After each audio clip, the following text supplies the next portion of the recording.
All right, folks, welcome to Nino's Corner.tv. I got a very special broadcast today. I got Kerry Cassidy with me, and I got David Sereda, or Sereda, how you say it. You told me to say it, but I say Sereda, who actually is you were a defense contractor, correct?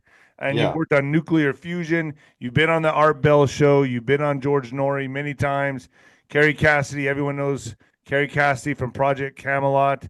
It's an honor. I usually don't have Kerry Cassidy on FluffTube because it's FluffTube, but I'm doing it today because we're talking about Three-Eye Atlas. What the hell is this thing? What are you guys are kind of sounding the alarm bells here? A lot of people are not paying attention to this thing at all, and we're going to get into this, folks. But first, get your noble gold. Get your noble gold.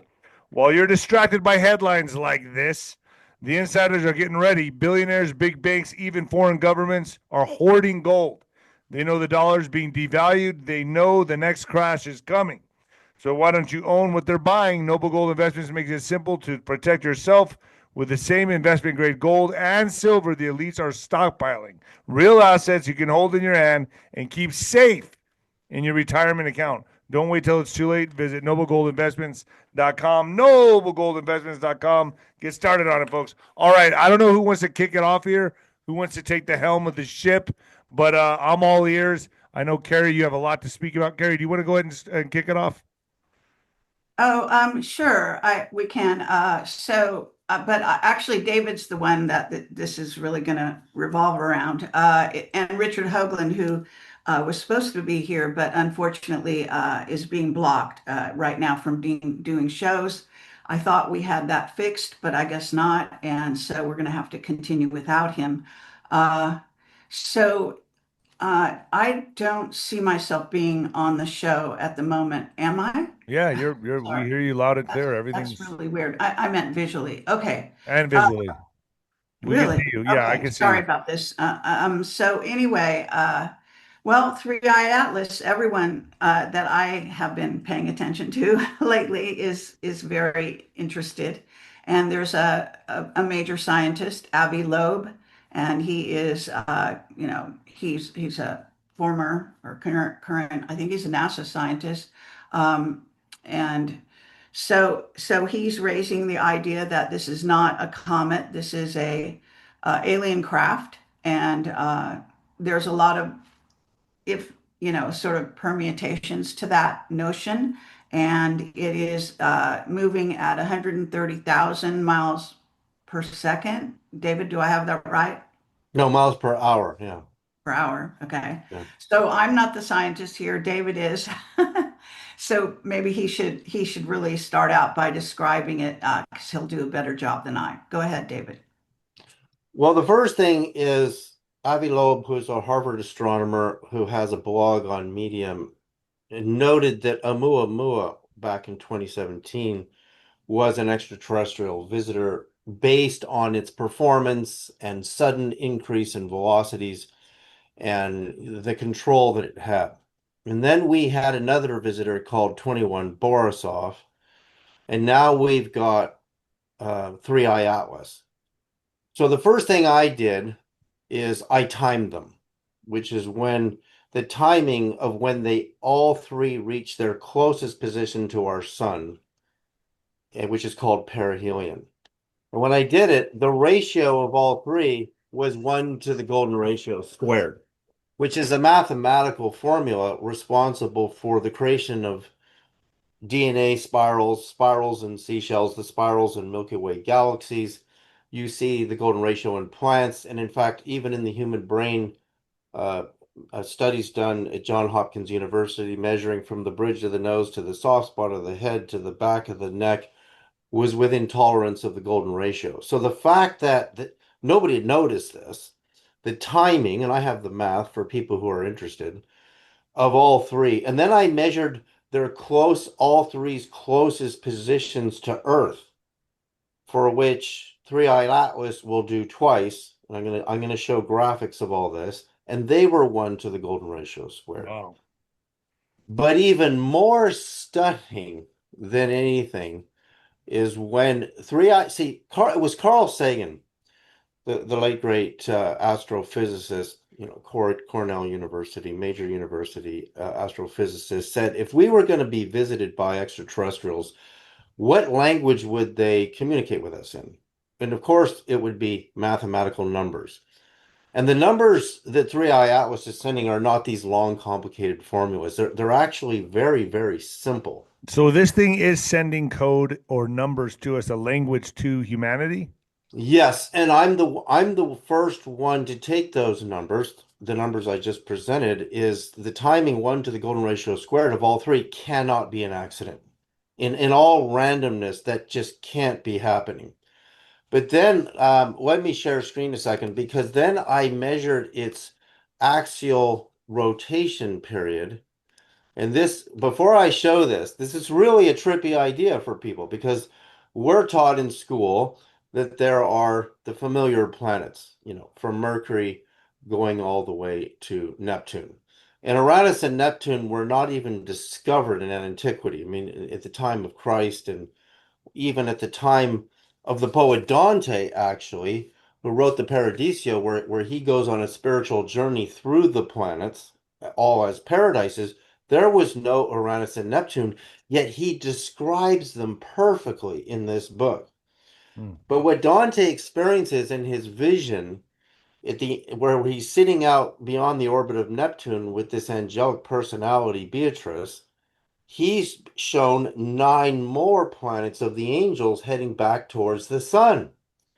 And you're going to see, for the first time in history, a message that I got 3 years ago from my deceased wife, 𝗀𝗃𝗃 𝗀𝗃𝗃, actually. And she gives me this number called 591, because she calls out my name 591 days after she died.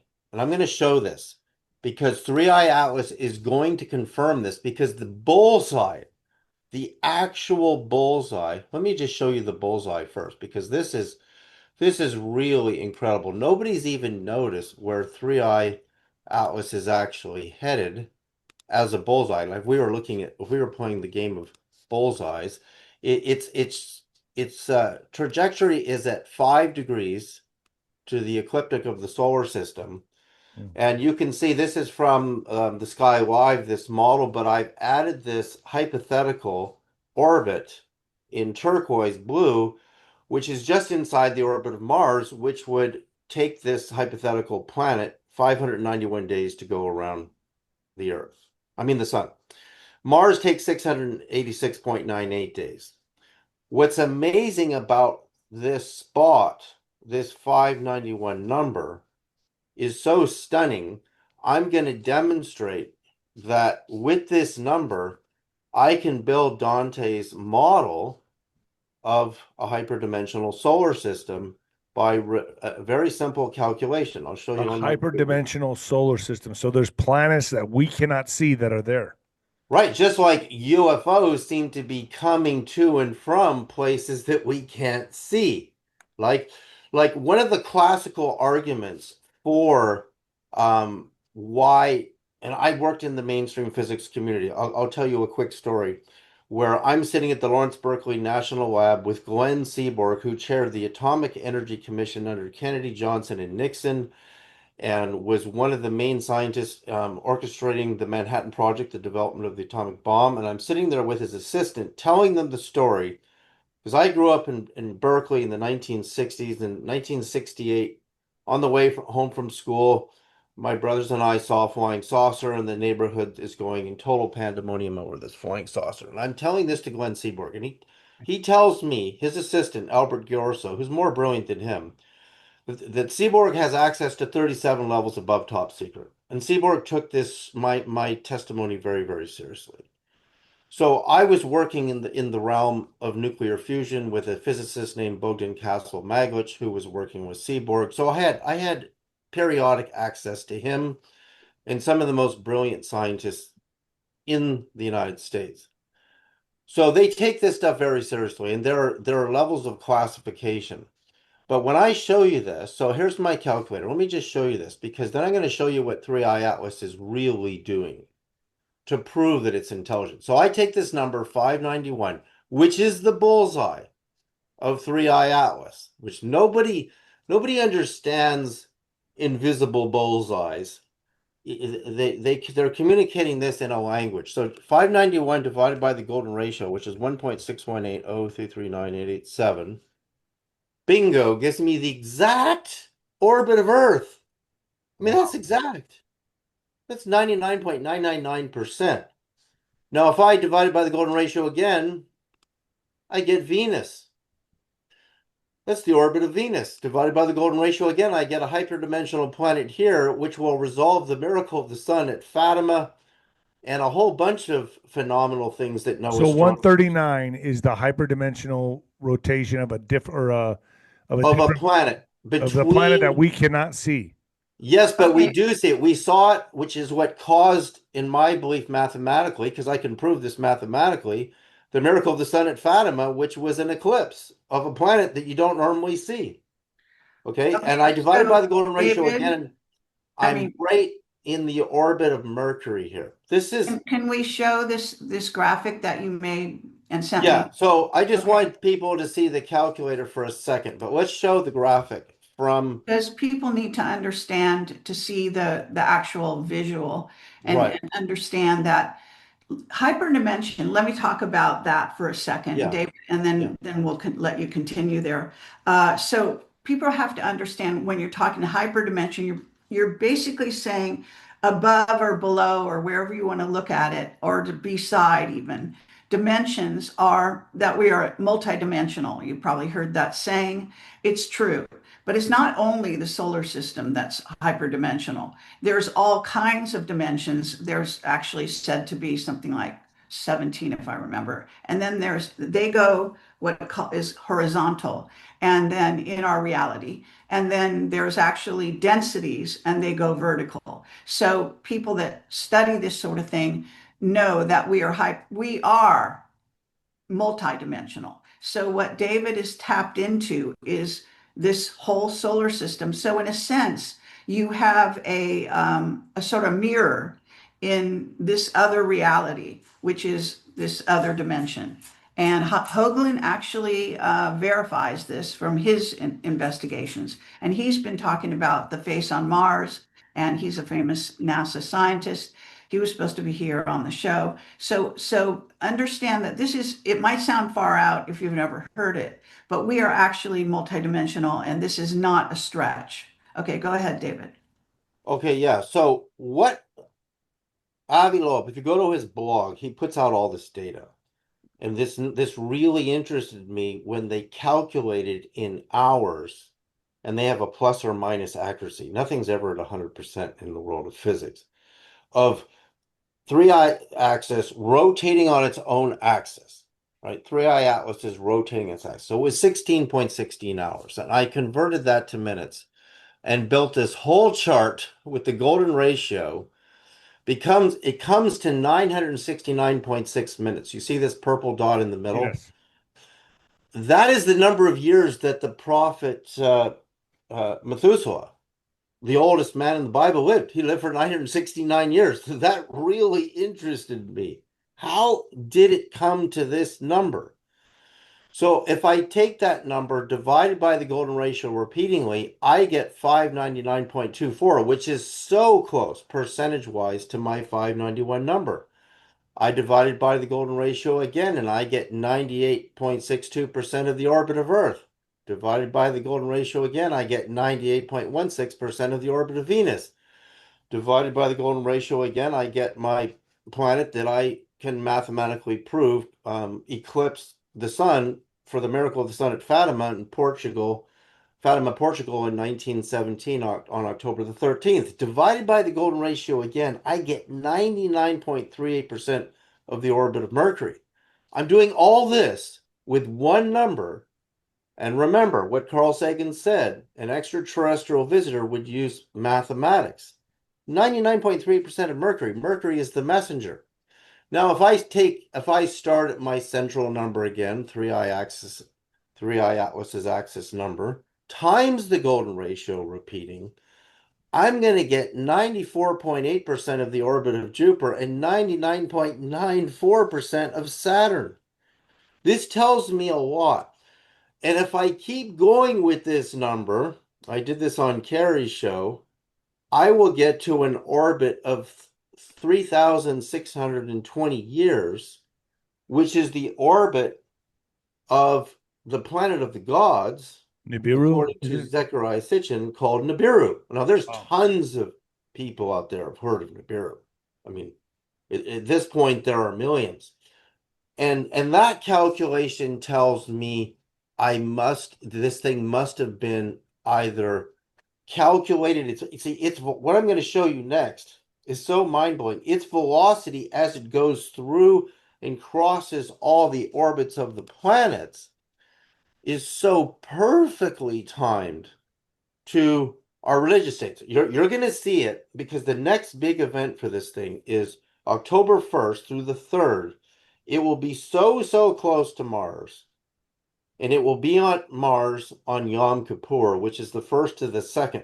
And what Yom Kippur is for Christians, Muslims, and Jews is the Day of Atonement, which is marked by the day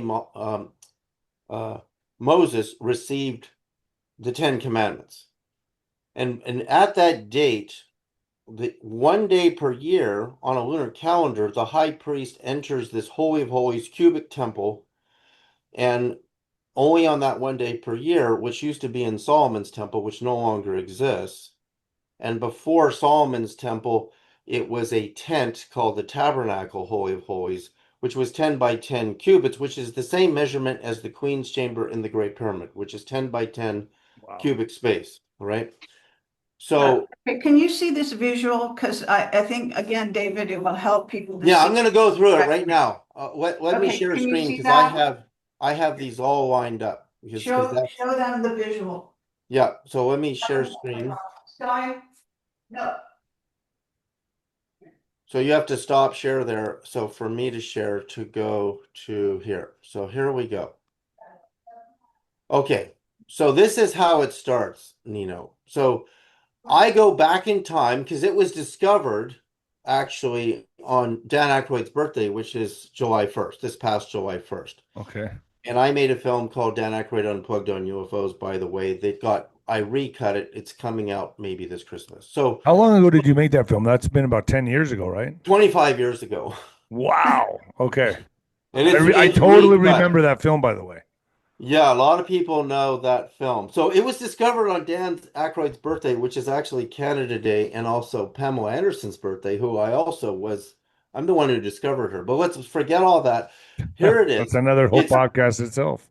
It's coming in, and it's going to cross Neptune's orbit June 13th, which is an Orthodox Church date of Jesus's ascension on the Orthodox calendar. I'm going to go through these really quick because every planet it crosses, then it crossed the orbit of Uranus, as it's really pronounced, May 6th, which is Jesus' Ascension Day, 1948 and 2027. So I'm getting two planet crossings, and the Ascension Day of Jesus is always 39 or 40 days after Easter, depending on which calendar you're on. So it's also the Buddha's birthday, May 6th in 2014, and May 1st in 2025. So Buddha's birthday lines up with the ascension of Christ repeatedly on the lunar calendar.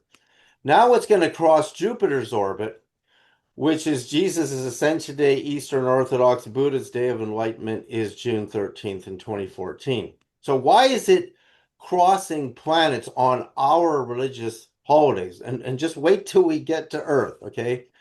So now it's crossing Saturn's orbit on Muhammad's night vision, the Mirage Journey Through the Seven Heavens, which is January 26, 27, 2025. This was this past January, which means it's bang on the money for their calendar. This is a major date for over 1.3 billion people in the world, and it's crossing Saturn. How is it continuing to do this?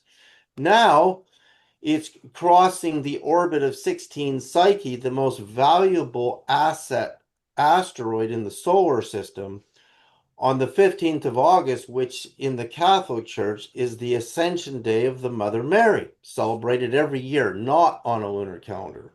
So Again, you have Okay, to think of so all the let me, black.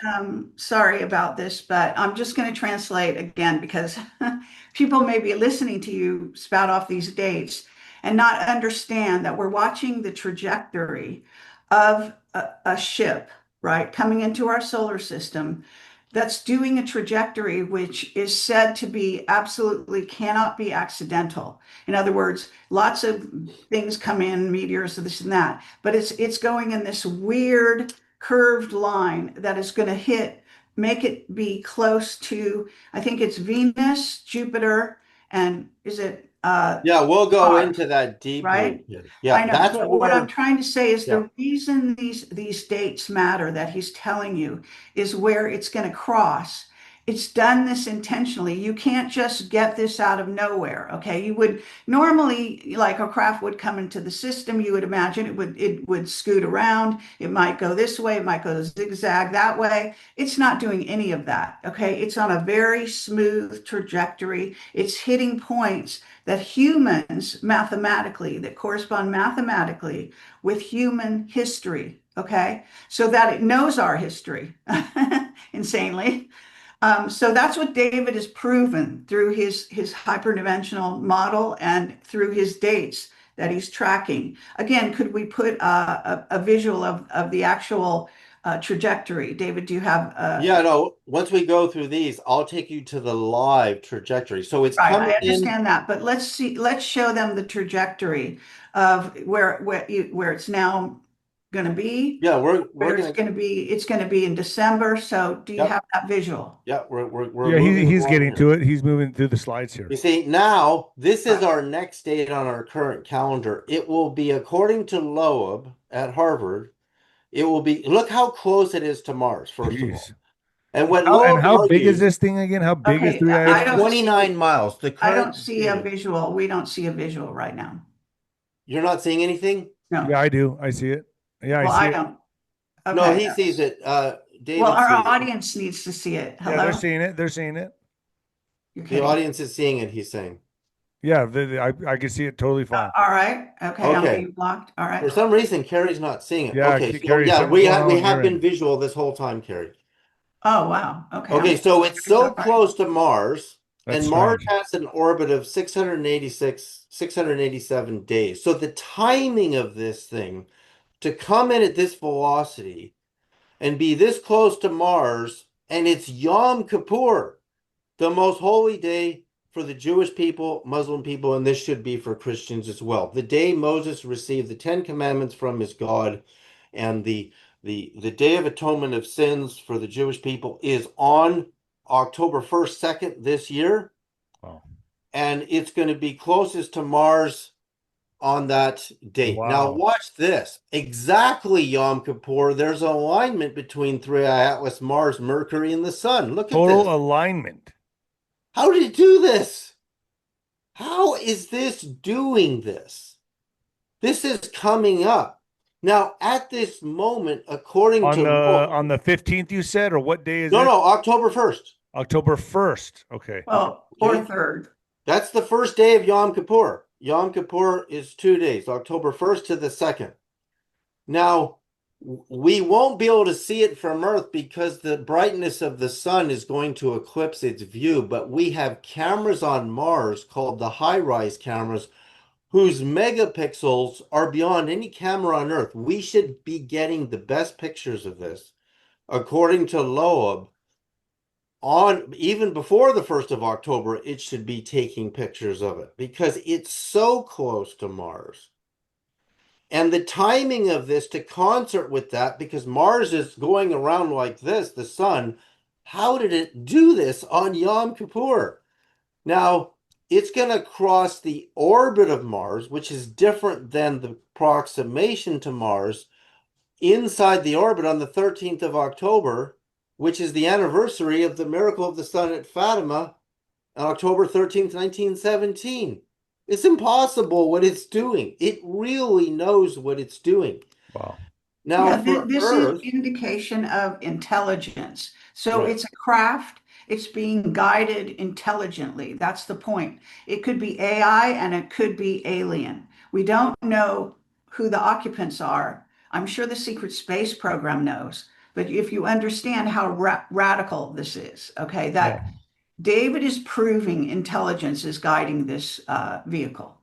Incredible. Yeah, and it's 29 miles right now from the latest data. It's got CO2, according to 𝗀𝗶𝗶𝗋, to exemplify that there are 10 million humans' bodies on it exhaling CO2. Because when we breathe out CO2. So you're telling my audience right now, there's at least 10 million bodies on this ship. No, that's what 𝗀𝗶𝗶𝗋 is saying, not me. Okay. This is my work. I'm telling you what a Harvard astronomer is saying, and that it has its own light source. Could it be a being itself? Could it be a living organism itself? It's Well, I mean, could it be a living organism itself and not a city holding people? Could it be just an intelligence entity on its own? That's a hypothesis that is valid based on the data. So again, now we're at 𝗫𝗏𝗊𝗋. Between the 23rd and 29th of October, we'll be at 𝗫𝗏𝗊𝗋. And guess what 𝗫𝗏𝗊𝗋 is? Its closest date to the sun is October 29th, which was the birthday of Muhammad in 2022. Wow. And Muhammad's birthday in 2020 was October 30th. So that's when it reaches perihelion, aligns. And again, his birth date is on a lunar calendar. And the thing about lunar calendars is it's like aiming a cannonball at a fly. Only 1 or 2 dates on a lunar calendar are correct to a star calendar or a sun calendar, which is what we use today. So in ancient times, they used the moon. And technically, if you use the moon, the true date of Muhammad's birthday is going to only appear a few times over the course of 30 years. Okay, David, I don't know if you can see this, but maybe you could, or Nino, could you put this visual? This is actually a very good picture of 𝗃𝗏𝗋 Atlas. Okay, let me stop share for Kerry to do that, because then we're going to go to Christmas. Yeah, I see it actually. Do you see it, David? Is it on the screen? Okay, she put it on the screen. Yeah. Yeah, okay. yeah, I see it. Okay. Okay, great. Okay, I just wanted to show people because again, I have several pictures, but this is a very good picture of it. All right. And you can see it's got its own light source. You see? So this is radical. This is not, this is something completely unlike anything we've ever seen, basically. Its own light source, meaning, so does it have its own, what is it artificial light? Is it? Yeah, it has to be. What they're saying. There's a lot of theories on 𝗀𝗶𝗋𝗋 there. Let me continue to Christmas on my model, and I'll show you what it's until we get to the outer solar system, and then we'll come back to that. So this is Christmas. It will be closest to Earth, according to 𝗀𝗶𝗋𝗋's data and other astronomers, between the 20th and 25th of December, which at the solstice is the 21st. Again, for it to be so close to the solstice, winter solstice, by 1 day is utterly remarkable. So this thing, not only Yom Kippur, we got Christmas. And this is 𝗀𝗶𝗋's most recent chart, which if you look at the blue line, it suddenly releases itself from its close proximation to Earth, which it will pretty much hold steady by December, from December 1st to December 25th. On Boxing Day, the 26th, it leaves its close proximation to Earth, which is, again, remarkable. Now, on December 26th, it leaves? Yeah, Boxing Day. So Boxing Day and my sobriety day. That's awesome. It's reading humanity, okay? That's not actually the real birth of Christ, but it is what we celebrate. So you have to understand there's thought going on in the trajectory. All right. It's actually making decisions based on our historical dates that are emotionally also tied to, humanity. So that's when you get the idea that there's actually a mentality motivating the ship, but it's doing some very nefarious, in my view, they're not such good things. Okay. So this is where the 𝗦𝗍𝗍𝗂𝗍 come in. This is where they basically wanted to deceive people back in the day. Anu, 𝗬𝗃 and 𝗀𝗶𝗋, they're all talked about in the Sumerian tablets. And their idea was to rule humanity and rule Earth. So they come in as rulers. They want you to see them as kings. So they're trying to tell you this is our return because it's December. It's the birth, what is supposedly the birth of Jesus that we celebrate, right? So they're trying to give sort of a spiritual, kingly aspect to in the trajectory, trying to convey that through mathematics, if you understand. So every place they do this. Now, go ahead, David, with the rest of the trajectory. So on the 25th of December, which is, you know, a few days after the solstice can be the 22nd or the 21st, depending on the year. It will be at the angle of the Great Pyramid to Earth. And this is utterly remarkable that it will be a Great Pyramid angle of 51.853 degrees. Like, this is all planned. This thing is so intelligent. In fact, there's no better case for its intelligent than what I have. I mean, if people want to read my Medium article, we can give it out later. It will then cross again the orbit of 𝗬𝗂𝗁𝗂𝗁𝗂, the most valuable material asset in the inner solar system, on Orthodox Christmas, because the Orthodox Church is on the Julian calendar. And there's a reason for this, which is really deep. Between the 7th of the 8th of January, Nikola Tesla died between the 7th and 8th of January, and it will be crossing 𝗬𝗂𝗁𝗂𝗁𝗂 on that date. So then again, I'm going to go further out, and this is where we get to Jupiter. Why this is so important? Because this date that is its closest position to Jupiter, according to Loeb, is the 16th of March 2026, is Islam's night of power for 2026, which is the date that the angel Gabriel appears to Muhammad to recite the first verses of the Quran, which is really the Old Testament. It's just a repeat of the books of Moses. But Jupiter has an orbit of just under 12 years. So for this thing, 𝗏𝗏 Atlas, to time itself to be so paired with Jupiter on this date is so astounding, and Mars and Earth at Christmas window. So what's going to happen here is Congressman Luna, who will be in the UFO congressional hearing on September 9th, which is coming up in 4 days, she has asked Congress and NASA to assist Loeb in releasing the Juno spacecraft, which has reached the end of its mission on Jupiter, to rendezvous with it next 16th of March to get good photos. To rendezvous with this craft. Yeah.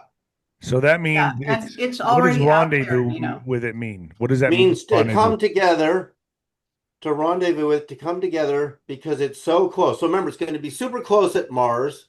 It's going to be medium close at Earth. It's going to be super close at Jupiter. And then what? Take pictures of it, see what it is exactly? Yeah, collect data, pictures, radiation, whatever data. Will that be released to the public? Do we know? Well, this is a big question. But all of this is subject to whether or not they want you to see it. Right. The bottom line, however, is in today's news, again, Loeb is asking for this. So it's not just Luna asking for this, it's also Loeb. So they know it's going to hit Jupiter on this date, and they're going to rendezvous with it exactly when it approaches Jupiter. It's not going to hit. I mean, approach, whatever. Well, it's going to be very, very close to Jupiter. And now it will cross Jupiter's orbit March 25th, which are very common dates for Easter: 1894, 1951, 2046. And also March 26th shows up for Easter, 1989, 2076. So very common Easter date. So Jupiter is major. You've got the night of power for Islam at closest distance and crossing the orbit of. Now, why? I'm almost done here for this one, but this is important because this date, when it crosses Saturn, the 19th to the 22nd of July, is Mary Magdalene's feast day is the 22nd of July, but in Egypt, the star Sirius pairs in its rising with the sun between the 19th and 20th of July. It's called Sirius 𝗂𝘂𝗁𝗂𝗁𝗂 This is the date we were given for Apollo's landing on the moon, the 19th and 20th of July. So again, it was timed in that ritual, but this demonstrates for what ancient Egypt used to use a star as a marker for its calendar, which is far more accurate than the moon. I mean, it's a million times more accurate than the moon. So it will complete its journey there, and then it will cross Uranus on the Buddha's birthday and Jesus' Ascension Day. Again, people who want to see this stuff really clear, it will cross Neptune, which is an Easter date on both calendars. So And that that's in for people who want to see 2028. that. In 2028. Yes, in 2028. So that's how long it's going to be in our system. Wow. So it's here for a while. And But it's, I also have the dates it crosses my hyperdimensional planet orbits because that's the original message. I've got two numbers. I've got its bullseye number, which is within 591 to 599, and I've got the age of Methuselah, which again I built the whole solar system on in the beginning of this show. So we can see its message is trying to tell us there's a hyperdimensional solar system. The ancient Egyptians knew about it. They called it the Aeneid, which means the nine. In an ancient Egyptian, this is in the Egyptian Book of the Dead and the pyramid text, that there are two sets of nines. There's an upper nine and a lower nine. And what I find funny about this is, okay, so the Mayans knew this as well, correct?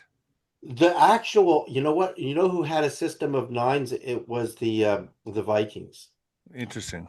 I'm not. I have to research the Mayans. That's next. I'm going to cover the Mayans. I'm going to cover Native American, Indian dates that I can I mean, find. could this be the blue 𝗀𝗃𝗁 as well? I think they call it the Hopi. The blue Indian. Kachina star of the Kachina, Hopi. yeah. Yeah. What is it? The Kachina? Kachina, Kachina, yeah. yeah. Kachina, Kanina. Can I actually break in here for a Yeah, second? yeah. Come on in. Because 𝗵𝗵𝗡𝗂 gave us some of his research. He's somebody who works with David on many of these investigations. So can you, again, can I show my screen? Is that all right? Yeah, go ahead. Okay, all right. Hopefully, there's two things I want to talk about. I want to talk about the leaked document. So just making a note. Okay, so the leaked document is one, and hold on one second where I get my screen here to show this.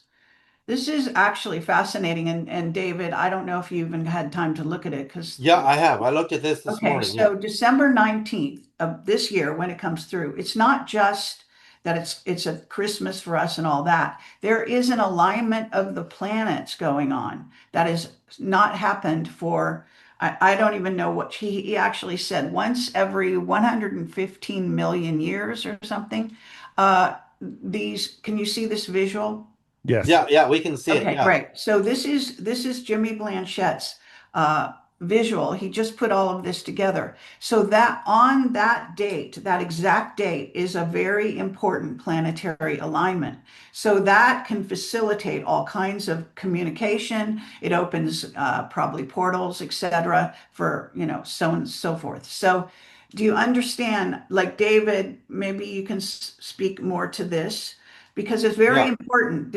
A planetary alignment, we could have tsunamis, we could have earthquakes, we could have volcanism, we could even have a polar, a flip of the poles. It's major, major, major. So the 19th of December, you're saying that these things can happen. I'm saying not only is the ship coming by at this moment, but there is an alignment of the planets at the exact same time. So the energies in the solar system are going to be off the charts that day. Wow. Okay. So earthquakes, and the last time activity. This happened, I think it was the Carrington event. Correct me if I'm wrong. Right. Jimmy has all his stuff here. It's amazing what he put together. So he said the strongest solar storm in our recorded history came through on the 1st and 2nd of 1859 when these planets were aligned last time. Oh, no. This time, the alignment is slightly different, but it's just as important. And it aligns with the center of the Sagittarius A galaxy, and that is a black hole. Yeah. And that's why, again, all bets are off as to what's going to happen in December, I have to say. Wow. Okay. So you're saying December, something really, really big could happen, like a blackout. That's what it looks like. Could it be? Wow. During planetary alignments, all coronal mass ejection, that type of stuff. These things can affect the weather, everything on our Earth. Jeez. Well, we have a giant hurricane heading towards the Hawaiian Islands right now, too. It's a Right, I saw category that. 4. Yeah. So let me show what Kerry So, was. so then are you saying the intensity of the weather and natural disasters could happen as this thing picks up in coming through our solar system, 100%. peaking December 19th, and then probably even Yes. after that? As it, Yes. Well, what Loeb hypothesized based on those perfect timings to Mars, I'm going to show you the Venus alignment in a minute, Jupiter, is he thinks it's so intelligently timed that it's going to drop off smaller craft to several stations in the solar system. And one of those stations could be the moon, it could be Mars, it could be Venus, Earth. it could be Earth. He's got all his UFO detectors, which he's spent millions of dollars on in grant money, ready to start detecting. Remember the New Jersey drone wave a while back? You're Yeah. going to see how that's all timed into the pre-arrival of this. Now watch, when I share screen, I'm going to go to the live right now. So this is the live on the Sky Live. So this is what it looks like today, right? Right here. Jeez. September 5th. And if I go in here, I'm gonna type in 16 𝗪 asteroid. It's gonna add that. It's gonna add, you see my purple is 16 𝗪. Yep. Now when we go to I saw an alignment this morning because I was emailing with Jimmy. So let's go to my Orthodox Christmas, January 7/8. So it's remember, it's coming into 16 𝗪 right there. Mhm. Now, if you go here, Jimmy helped me do this. You see this funnel between Mars, Venus, the Sun, Earth, and Jupiter here. This is an alignment. You see Yes. that? Yes. Mercury's a little bit out, so I can play with it by changing the date, but really it's Orthodox Christmas. For the Egyptians, it's January the 8th. You see, they're all in a row. Venus, Mars, Sun, Earth, Jupiter. So Yeah. 3i Atlas is bending. It's coming in at 5 degrees and leaving at 5 degrees, which is 10 degrees, which is 1/36 in 360 degrees. And 3600 is the orbit of Nibiru, which I believe is where this thing came from. So when I also, zoom let me out, just say, wait 1 second. yeah. We want to focus on the idea that this craft is in some ways, everywhere it's going, it's also reflecting back about the Great Pyramid and that area of Egypt, which goes back in time to that time. So Right, because that's like the meaning of what the numbers that he's telling you. So this thing is talking to us through our history, through the numbers. Wow. see on Knowing that they Christmas. are a part of our history. Very On selective. Christmas, it's Great Pyramid angle here off of its baseline trajectory, Great Pyramid angle to Earth. I think we have a lot of power days coming up, like what Kerry's saying. There's a lot of dates we Yes. need to be highly aware of. You can see how low its angle is and what it's going to do at my 591 to 599 number which is just inside the orbit of Mars, right in here. If I go back to October, you see somewhere between October 23rd in my math and the 29th is its closest distance to the sun, which is called perihelion, which is Muhammad's birthday in 2 separate years, recent. There's something big could happen at that date. But now we'll look at Venus. You see Venus? So let's keep going there and see where Venus aligns between 3i Atlas and the sun. And oh my God, Mercury's on the other side. You see this alignment is about the 3rd of November, 4th of November, it goes out.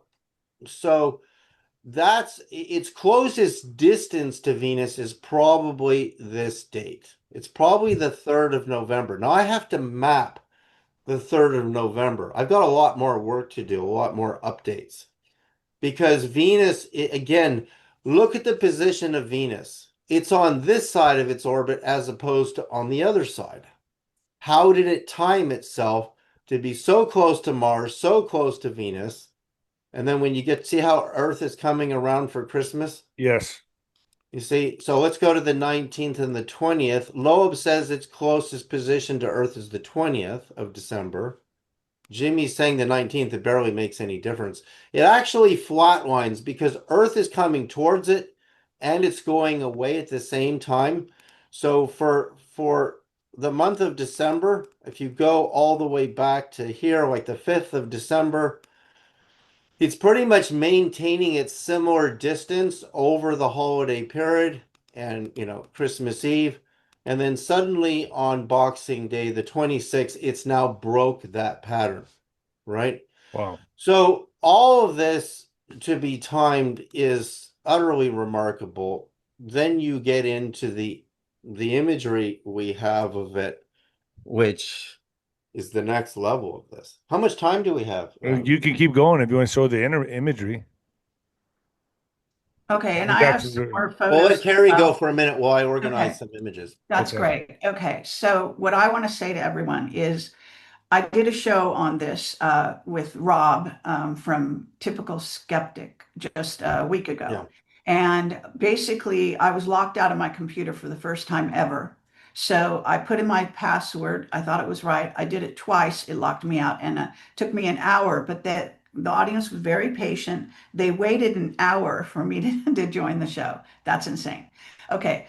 But at any rate, what the way I look at it, because of my investigation into the secret space program, the above top secret whistleblowers that I've been dealing with for 20 years, my information is telling me that what Jimmy's trajectory and the mathematics mean, okay, understanding that it comes from having ties to the hyperdimensional Nibiru, which may explain, by the way, why it shows up and then disappears again. And gold, by the way, the gold they need for their atmosphere actually hides it. And gold is, a lot of people don't know that gold is used in space travel to allow you to go hyperdimensional. Okay, this is a secret, but it's known to the people in space, NASA, whatever. So what's going on is that we are having secret communications from various places within the secret community. And one of those things is a document that came through on what's called, I think it's called Godlike Productions. It's a very radical sort of news group, okay? And you can go, it's online, and they drop intel, okay, secret intel on that news group. Well, there's a document that came through. I sent it to you, Nino. I don't know if you have it, but I can put it on the screen in a minute. Go ahead, put it up. Okay. So the point being is that there's an individual called Gordon Duff, who used to be the editor of Veterans Today. Okay. He's a very high level intelligence agent. I'm going to call him that. Okay. Now, he quit Veterans Today over political issues about a year or two ago, I believe it was a year or two ago. He started his own site. It's called the Intel Drop. Okay. And I've been posting all this stuff on my Telegram. So anything you have questions about, it's all on there. I'm like posting daily about this stuff. So the document is on there as well, just to know. So in case you're looking. So what I want to say is that document came through, and it basically was an above top secret document that got leaked saying, giving orders to the secret community, to the above top secret community and NASA, saying not to talk about this, not to talk about. Wow. Okay, now I'll show you the document in a minute. So this is radical. Well, he took that document. He took a couple of things that I said in my shows, and he actually uses my name in the article. And the article is on the Intel Drop right now. Okay. When he did so, and you got to remember his connections, his entire website went down. All right, so let's hope my So they YouTube are channel says that. watching this like white on rice. He had, to get a lot of resources on the job. He was able to get his website back up, but I was told for hours they were battling attacks, hours. Wow. Now that is so insane that he would have. Now, so you've got two prominent people. Gordon Duff is a very well-known name in the Intel community. And Richard C. Hoagland, someone I've interviewed years ago, is a former NASA scientist, very famous, okay? for the face on Mars and other discoveries that he has talked about. He's also all about the hyperdimensional solar system. That David and he kind of work together even on that. Yeah, we do. Correct, David? Yeah, we do. So this is what I'm painting a picture of. You've got the situation now, but what I'm telling you is what is happening in the secret community behind the scenes that you're not seeing. And we are being blocked. So today, again, Hoagland was supposed to join us. He actually is suing, from what I understand, the city for the fact that he's being blocked on his phone line and he can't also get on the internet. Jeez. He's actually suing them right now. He lives in New Mexico. He was Hoagland was Walter Cronkite's science advisor. Wow. Really? No, he's got Yeah, quite he's a a major resume. player, you know. He was So he the was fact they won't let him talk, this is the point, okay? The point is, what does it all mean? Where do we get these ideas that this thing is intelligent? Well, now you see, it is super intelligent. In fact, it's on us and our history like white on rice. All right. That's incredible.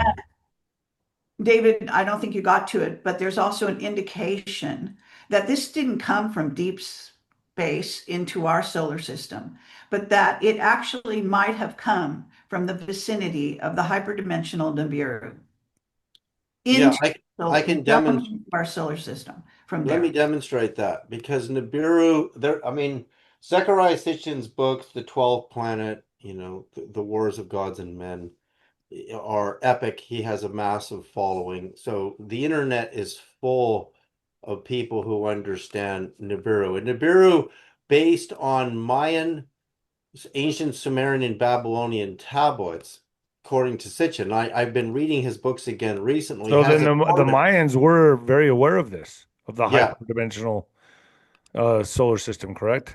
Right. So the number that we get from the axial rotation of 3i Atlas is 969.6 minutes.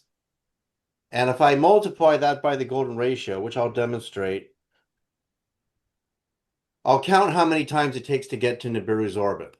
1, 2, 3, 4, 5, 6, 7, 8, 9, 10, 12,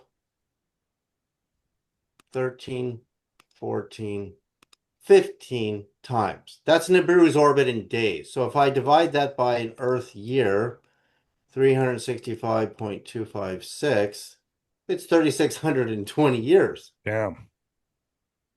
And remember, the angle of 3i Atlas coming in is 5 degrees, and it leaves at 5 degrees off the ecliptic, which is 10, which is 1 over 36. So it's telling us where it's from. You just have to know how to do, and this is very simple math. So how big is Nibiru? I mean, how big would we? Oh, it's huge. It's actually stated in the books. In fact, Kerry and I Because the beings are also giants, correct? They could be. The Anunnaki are about 9 feet tall, some of them, but there's also ones that are regular human size. In fact, Bob Dean, one of my most famous whistleblowers, said the Anunnaki are walking the halls of the Pentagon. He said that years ago on an interview. Now, I want to share the document I was talking about. Is that all right? Yeah, go ahead. Okay, so this is Gordon's article that took down his entire website. All right, when he posted this, I posted it. They didn't take it down on mine, but Gordon is, as I say, a very known player. And Richard Hoagland, well, I don't know if I'm supposed to say this, but Richard Hoagland is the one who found the document. So anyway, this is it's a leaked document, and it is on here. Basically, I think well, they retell the story. So the actual document I'll have to get. I have that a picture of that one as well. So what we're talking about is this document and this article. All right. And then then Gordon, knowing what he knows, which is a great deal, actually, this is an excellent website. It appears that he has, I don't think he's left wherever he comes from. I'm not supposed to say. But the bottom line is that he is actually breaking ranks, or maybe he's under orders to break ranks. Okay. If you understand what I'm saying here. So let me show you They don't want us to talk. They don't want Three-Eye Atlas to be analyzed. Avi Loeb has gone against the grain. Because of the awakening that may happen, correct? Yes, because this would be disclosure. Do you understand? Right. This is disclosure. This is an entity that has come into our solar system that's going to spend arguably 2.5 years trailing around, going to every point that corresponds mathematically. So without sending out a message, it is conveying for anyone who understands language and mathematics and how the one speaks to the other. It is talking to us. It is communicating with us. So is this the disclosure, or trajectory? so is this going to be the disclosure the way you have decoded this, or the disclosure going to be? I mean, are we going to see ships Well, flying? we don't know what the point. We don't know where it's going to go from here. We don't know. See, technically, I think it's okay to say here. I can talk about Solar Warden here. Can I say that? Sure. Go ahead. Okay, it's basically a Solar Warden is a secret military unit that patrols our solar system to make sure that we are not invaded. Okay. Okay. This is the secret space program. That's what it's, really all about, is safeguarding humanity. So you have to understand how radical. So here along comes an invader, a technical invader, talking to us through the mathematics, relating to all our historical dates and religious holidays and that sort of thing. No accident, right? So they've got to go behind the scenes right now. They've got to be going crazy if they haven't already challenged it. If they haven't, they've got to be using every method in the book to try to communicate with the actual beings, and or if they could be androids, they could be AI. You understand? According to my secret witness, Captain Mark Richards, all spacefaring worlds create AI to go into outer space. Makes sense. So that's what we're doing. Okay, that's what they do. So this craft could be run by, as I say, either androids, what are called synths. It could be run by aliens that are actually run by AI themselves, which there's evidence of. So this, yes, is this disclosure, if you were asking that question, which I think you were, it's like disclosure in spades. It's like for the big boys disclosure. This is not disclosure for ET phone home. This is like the big deal, okay? And it could have I'm just going to say this, it could have an army on board. Now, I don't think it has 10 million, but I think there's reason for it to be what they call outgassing carbon dioxide, maybe reasons we don't know, but it is doing that, all right? And it's not doing what comets usually do. It doesn't have a tail going in the right direction. It has this fuzzy aura around it, which it could be sort of a Dyson sphere. It's some kind of protective covering, I believe. It's a structure. Yeah.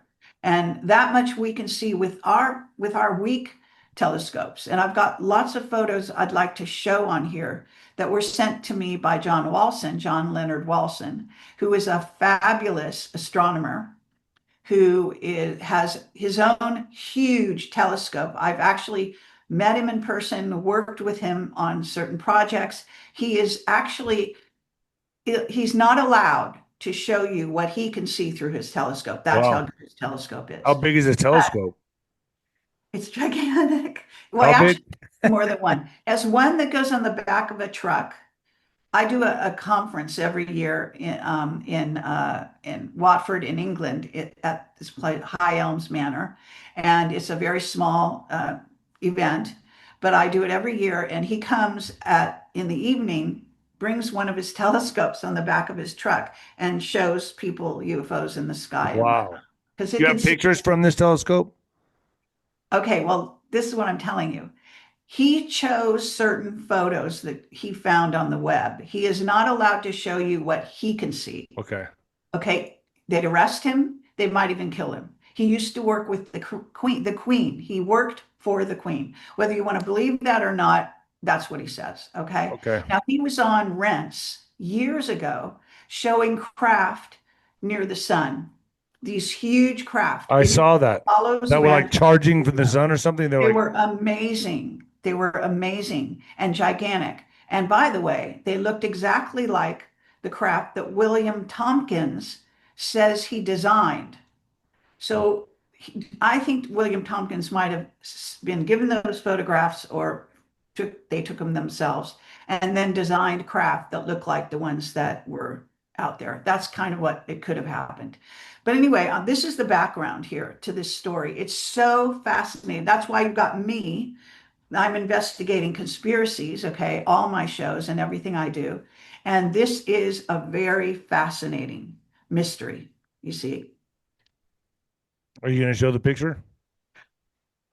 Okay, yes, I will. So, David, you want to take over from here while I get them? Yeah, let me show you Loeb's blog. I want to show you some things on there. So this is his Avi Loeb, Harvard astronomer, top American university, and he's talking about intercepting 3I Atlas and its closest approach to Jupiter, which we've talked about.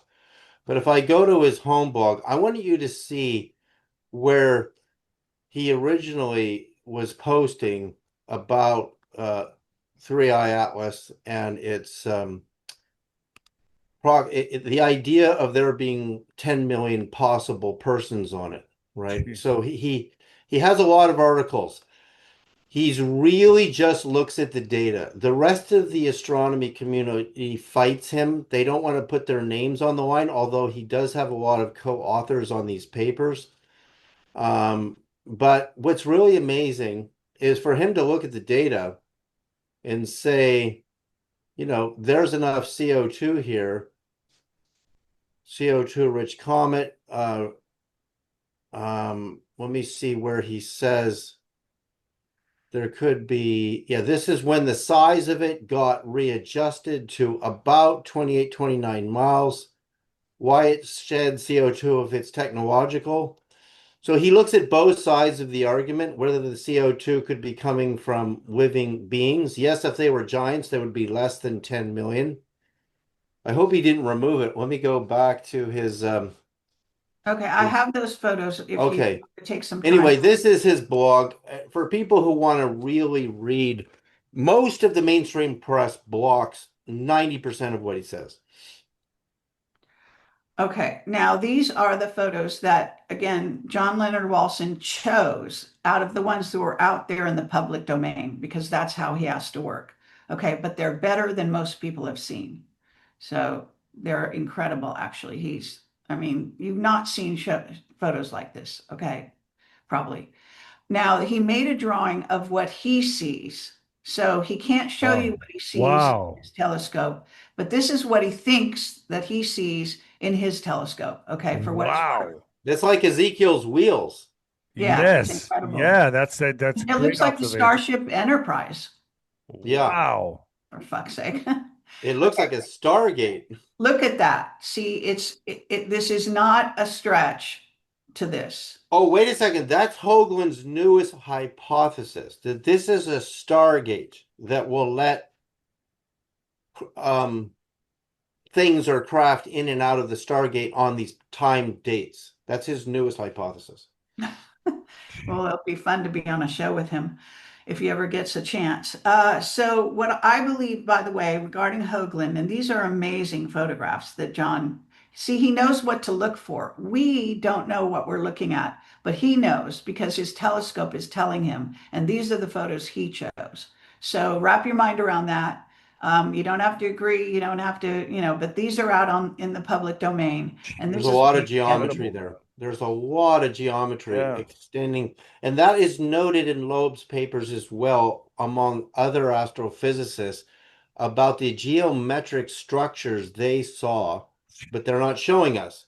And you're seeing, like I see triangles in there, a lot of triangles in the black. There's real structure there. Gee, it's incredible, man. Okay, so this is, wow. Like I say, it's a huge mystery. It's got a lot of moving parts. There are other things about it that don't make sense in conventional, astronomy that talks about comets. It's not a dead rock. And I have actually got a hypothesis that it is a traveling platform, a surveillance spy craft, in essence, a satellite that is coming to our solar system, and that it may have been called here by a certain group in the secret community on Earth. So this may be an actual, now, 𝗬𝗏, you have him on your show all the time. He would be saying they're doing this to distract people, to make them think disclosure is happening, so they don't pay attention to the arrests and All right, everything let's not even talk about that on here. here in Earth. Yeah. So I want you to understand that the white hats, So it's a distraction. It could be a distraction, is what Juan this would is say. not a distraction. You got to realize this is way beyond what people called Project Bluebeam. This is, if you again go back to David's trajectory to the But symbolism. what about the timing of it? I mean, it does seem like it's coming right about that time where they're going to be But everything does happen like that. I mean, Yeah. this is destiny. This is, this is our history. This is our history going forward. This is our future. All right. Richard, I talked to Richard Allen Miller the other day, and he's not really coming out about this, which tells me he's been told to be quiet because he's part of Navy Intel. But basically, he's saying this is your future coming to you. That's what. Wow. So this is going to be a very explosive fall going into winter, going into exciting. It's a very 2026. exciting time. You So, cannot do you just think brush that the this frequency of the away. planet, the events are just going to pick up like crazy? Like that's what is it? The Schumann resonance of the Earth? I mean, is Yes, this all just going to? all things that we don't know. The planet, the Earth changes could be escalated by this, again, because you're going to have these incredible energies, the lineups of the planets, December 19th. Please keep in mind that date. And we'll do shows with 𝗵𝗵𝗱𝗶𝗹 so we can explain his model a little more, with David as well, and hopefully Hoagland can weigh in. So yeah, this is we could go on. David, do you have more things? Yeah, I'm going to show you an image which I think is the base image, is the best image out there from the Hawaii telescope on the 21st of July. Notice that the 21st of July, which is Sirius heliacal rising, which is when it lines up with Saturn. So this image in the top right, I took from the Hawaii telescope into a Nikon software, and I intensified all my color bands, and it looks like an eye, but beyond the eye, you see this black dead zone here, which is almost impossible. All the geometries are beyond the eye. So I think the eye, Hoagland thinks the eye is like a tunnel. Notice the iconography I have here, the Eye of Horus, the Cyclops in the lower center. I want to mention Cyclops here because the word for heaven in the New Testament, of course, the New Testament was all written in Greek originally. The word heaven in English is extracted from the word Oranos, which later became the name of a planet. Appears 280 times in the New Testament, and the Great Pyramid is 280 royal cubits tall. And a human baby, full term, grows in the mother's womb for 280 days. This is very symbolic.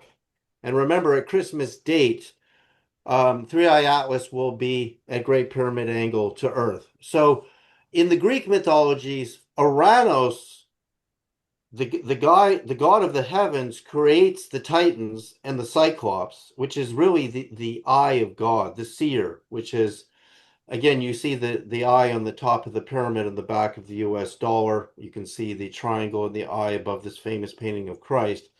It's kind of like what Kerry's saying. It's an observer, but it's 29 miles wide at the core. The geometry measurements that Hoagland has made in all these polygonal structures that will look like the wheels of Ezekiel, or some really incredible geometries that I'm seeing that I'll show you in a minute, are kind of being projected out of the nucleus, right? And so all of Loeb's data confirms the shape of the eye. They just don't have it as good as I've done it in this Nikon Right. color Yeah. software. So I see something there. I'll show you now pictures of it that were taken by Hubble in the black and white. Here's one that will demonstrate there really is the thing about black and white. I used to be a professional photographer developing film in the darkroom. I know so much about real film. Is the contrast lines in the black and white are easier for the eye to differentiate. You see all this. This is a Hubble image of it. Again, the 21st of July is Sirius 𝗂𝘂𝗁 when they released all these photos. They know exactly what they're doing. You can see these polygonal angles, all these ribs. I can see all kinds of structure way out here beyond its nucleus, right? It's a little bit fuzzy because it's far away and they're like 40-second exposures and they're tracking it. But there's structure there, just like what Kerry showed. There's real structure in this thing. So here's what I predict. Jeez. They're going to scrub the images from the Mars high rise. If they see a city or a real geometric object, they're just going to send us fake stuff that they make with AI and say it's a comet. What I know about film and photography is so advanced that if you're seeing structure, like all data in a photograph is data. So if I adjust the contrast in the filters, that's still the data in the photograph.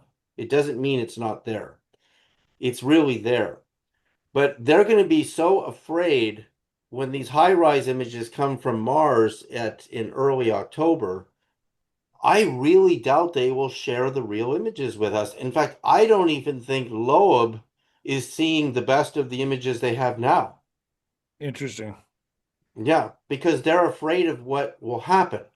But whatever 𝗂𝗏 Atlas is going to do based on the perfect... But it's going to do what it wants to do anyway. It's going to do what it wants to do. Yeah, I mean, point being, it's not going to matter what we try to hide. It's going to do what it wants to do. And we might, as it's a long journey just to be covered up. I mean, I'm sure, it doesn't seem to me like they're going to be like, damn it, we missed our chance again. Well, see you in another 3,600 years. I don't think it's going to be like that. I think it's whatever's coming. It's going to do what it's going to do. Right. I think that this is unless it gets interfered with, okay, by our solar warden and/or some other portion of the secret space program, for those that understand about that. And please do look into all my whistleblowers from above top secret, so you'll understand that we do have a secret space. Oh yeah, absolutely. That is so important what she's saying, because we're assuming that the best of our technology is Elon Musk's rockets. Yeah, right. Yeah, it's rockets to the moon. That's all a front, right? It's all up front. I mean, we've got these congressional hearings. There's one coming up again on the 9th. We have these craft. I guarantee you and they know they're being reverse engineered. It's being proven by Congress, but they're going very slow. I found something on Uranus that I thought you might like to see. They are saying that Uranus in Greek history symbolizes sky and heavens. He sprang from chaos, a void that existed before anything else. Uranus hooked up with Gaia, the earth goddess, to have many mythical beings. In his time as a sky god, Uranus kept order in the universe, but ruled with fear. This is very important. So they're using the third eye. They're using the eye of Uranus, right? Of Horus as well, right? Mm-hmm. So this is basically the history of the god Uranus. Again, and that's where the word heaven comes from in your Bible. So when you change it from Uranus, as the Greeks say it, we say Uranus. People say it all sorts of ways. We change that and put it into a modern English when the English language didn't exist for 500 years after the time of Christ, and neither did French. And we think, oh, heaven means heaven, but I mean up there. But also 2 Peter 3:13 says we have to look for the new heavens and the new earth. We have to look. And I say 𝗂𝗏 Atlas is pointing its arrow at 591 to 599 and the 969, which is the number of years that Methuselah lived.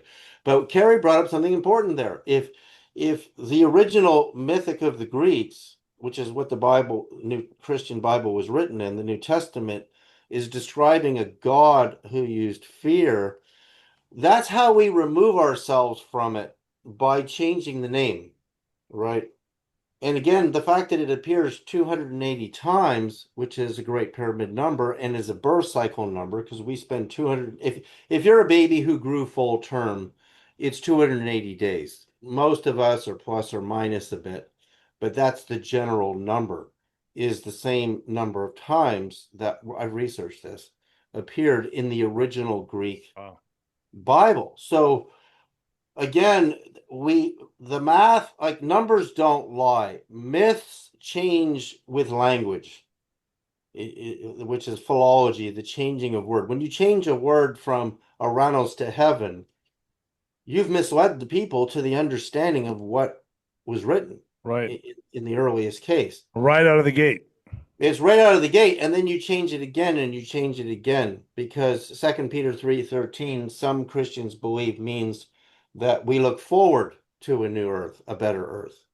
But it actually says, if you go back to your original Greek, we have to look for new heavens and a new earth. And I think these upper 9 that the poet Dante saw in his vision state is so spectacular. I mean, this is what Dante actually says. He's with Beatrice. They've gone through all the familiar planets, and when they go through each planet, their bliss and their love state increases, that their bodies shine with more and more light. Dante turns from Beatrice and beholds a vision of God as a non-denominational point of light, ringed by 9 glowing spheres representing the angelic hierarchy. Dante is puzzled because the vision seems to reverse the order of the universe, the highest rank of the angels being at the center. So he's looking back towards the sun from Neptune, and the vibration of each angelic sphere. Notice there are 9 levels of angels. Yeah. The Egyptians called it the Aeneid, the 9, the 2 sets of 9, the lower 9, and that's counting the sun, by the way. So the sun is one of those 9. And then there's this upper set of 9. So why is Dante seeing it? It's almost like he's a remote viewer, or if you study Dante, he actually fasted and had real out-of-body visions. But he's seeing something that 𝗃𝗏 Atlas's math is confirming, because I can take either the 591 number, its bullseye, or the 696.6 number by the golden ratio and build this whole hyperdimensional model of the orbits of our planets and these extra 9. So I think we might be getting close to an answer that proves the hyperdimensional solar system, which is next level. It's next level understanding, and that also hyperdimensional humans. Right? So could this also go with the solar flash that so many people have talked about, that changes humanity, that gives us that spontaneous evolution or destruction for some? I mean, could it be a solar flash? Yeah, that's prophecy, event? right? In an instant, in a twinkling of an eye, we get an upgrade, and it filters out the lower vibrational humans. So to some, it will be Armageddon. It will be the end of the world, and for others, it'll be an upgrade in like DNA or something. Rapture. Or the rapture, right? Yeah, I mean, this would kind of explain it all. Okay, but I do think that on the December 19th data, when you have a planetary alignment at the same time, that the ship is actually poised right in the middle of that, there is, all bets are off. So we don't know how that's going to affect, in essence, us, the other planets, and the solar system, and the sun. So yes, you could have a coronal mass ejection, what they call a Carrington event, like happened Would be in devastating. history, Yeah, that would which is what 𝗵𝗏𝗡𝗃 has said. I have found the actual document, if you don't mind me sharing that. So Yeah, go ahead. people didn't, I didn't realize that Gordon didn't actually post it on he talked about it, he didn't post it. So sorry about this here. So this is the actual, I have it on my website. It's also on my Substack. So this is the actual memo. It says urgent leaked NASA memo on Atlas, posted on the dark web. All right. And it was posted on 8/26. All right. And they're saying objects not natural, blah, blah, blah. And you can just read it yourself here on the screen. This account will probably get, deleted, since they're posting this sort of above top secret document for your eyes only. Basically, do not distribute. The object designated as Comet Atlas exhibits acceleration properties inconsistent with Newtonian predictions. Preliminary analysis indicates non-gravitational influence of unknown origin. It's not affected by the gravitation of these other planets, by the way, when it goes by, apparently. Surface scans indicate highly reflective composite material, spectral anomalies recorded, and it goes on from there.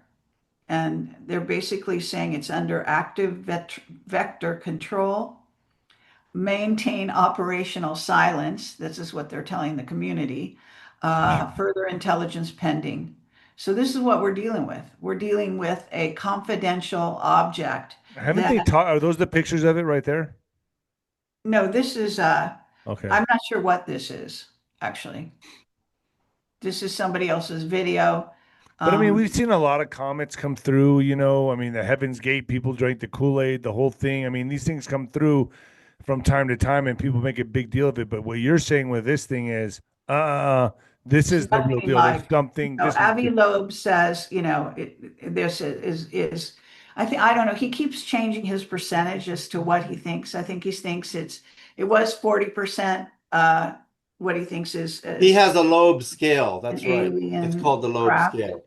But he is not aware of, or he's acting as though he's a mainstream physicist who's not aware of what I'm talking about, which is the secret space program, which all these scientists have to do, okay? They have to deny all the things I'm telling you. So they have to stay the straight and narrow, or they lose their funding, you know, they get fired, etc. right. Here's what people should do in your audience, David, is they should write Congressman Luna's office in Florida and in Washington and demand they look at this data that we presented. I've tried writing and even phoning her office. And apparently when you listen to her on Joe Rogan, they're looking at everything. But I'm getting a zero response. I think the numbers are not arguable that I've presented. I think from the testimony, an alternative space program is also not arguable right now. A secret space program. And with the technology we really have, I mean, I knew Boyd Bushman at Lockheed Martin and interviewed him twice in his home in Dallas, Texas. And I know incredible things that Boyd shared with me on camera that I've never even published. Right. Because and he was of extremely secrecy. knowledgeable.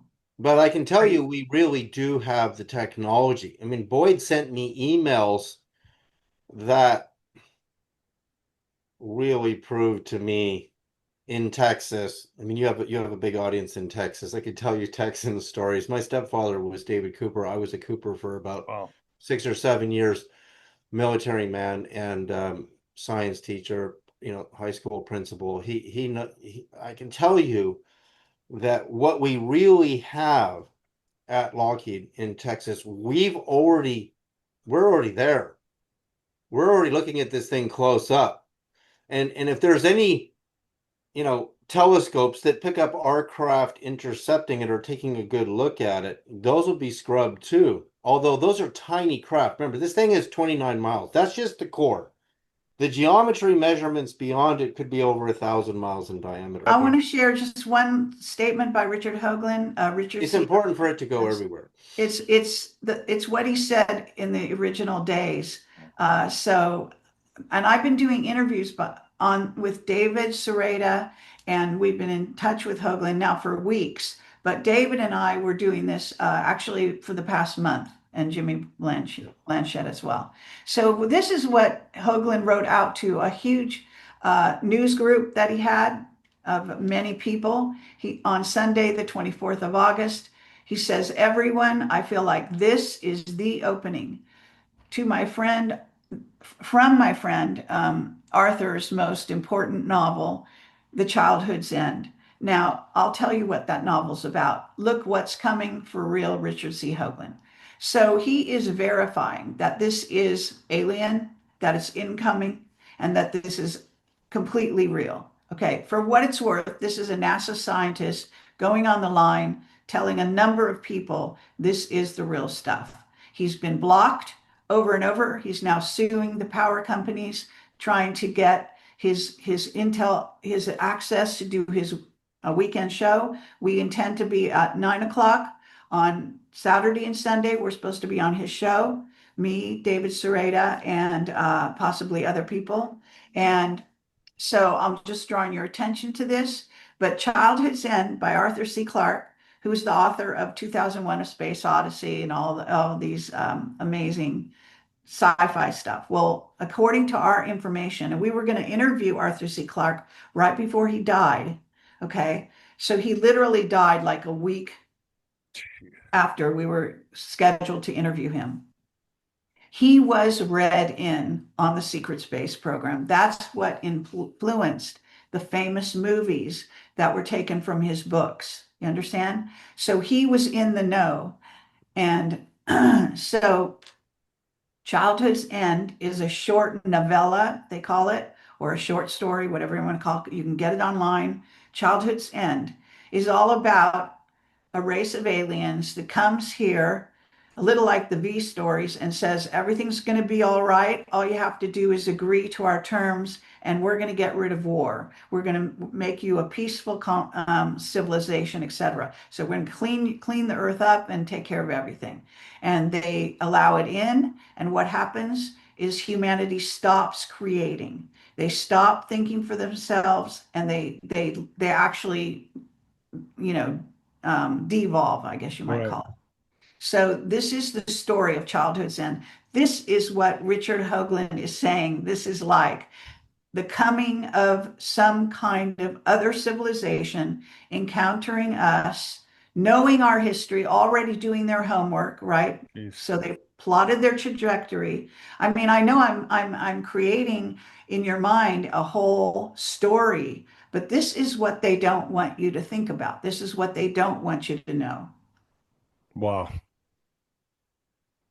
Man, Yeah, I'm going to this is show huge. Yeah. one more image and then I have to go because I have a daughter. And this is, I got the hyperdimensional solar system about 3.5 years ago. My wife, Crystal 𝗬𝗓𝗓 died on August the 9th, 2021. And 509 days after she died, you can see her name in green here in the middle. She called out my name and she said to use the golden ratio. And that's how I built this whole model of 9 upper planets. The 13951 lines up with the Ascension Day of Christ, the miracle of the sun at Fatima, the Buddha's birthday, St. Francis Ascension Day. And it turns out, of course, years later, that this supposed comet, 𝗬𝗓𝗏, the bullseye was 591. And the axial rotational period was very close to my number here for angelic virtues. You see, I've named them after the 9 levels of the angels, fictitiously, really. But according to Dante's experience, Dante would have been out here by Neptune, looking at the lower planets down here. And then from the top, looking back, he would have been looking at the 9 levels of the angels. And I've done math on all of these. I mean, Jesus and Alexander the Great are in perfect harmony in the number of years they lived, which is a smidgen under 33 years to the seraphim. So I know this model is correct because, in fact, there was a U.S. Navy Admiral, Tim Gallaudet, who said on record that we should be looking at the near-death experience for information and data that could help solve our understanding of UAP, unidentified aerial phenomena. So there it is. You have a near-death experience giving us the number. You have 𝗬𝗏𝗏 giving us the same number. So I think that's the heart of the message, is opening. In fact, Hoagland and I are having conversations right now that talk about that 𝗬𝗏𝗏 might be opening the portal to the invisible hyperdimensional solar system, and that's an idea that I think he strongly believes now. But with that, I got to get going because I appreciate your time, both of you. Kerry, where do people find you? And David, where do people find you? Go ahead, Kerry. Okay, well, projectcamelotportal.com, and I have projectcamelot.tv, projectcamelot.org. I also have a Substack. I have a bunch of social media. I have a Telegram channel with over 80,000 subscribers. So I'm posting there daily, my Telegram, and they're all linked at the top of my website. So yes, please But the do main one is visit my website. projectportal.com. Project Camelot. No, camelotportal.com. Portal.com. Yes. Okay. And David, what about you? It's my name, David Sereda, SEREDA, .co, like company, is my website where I have a lot of technology, frequency technology that I sell to. I've been selling to customers for years, and my new Dan Aykroyd recut of Unplugged on UFOs is going to be on Amazon Prime. It's with a major distributor, probably around Christmas time or a little before it. Thank you so much, You David, got for it, David, putting this and on. you got it, Kerry. Thank you so much for joining you. me. All right, folks, share the hell out of Yeah, this video. yeah, send me links Yeah. to where you post it. Get it out there, folks. This is important stuff. All right. Thank Bye. you.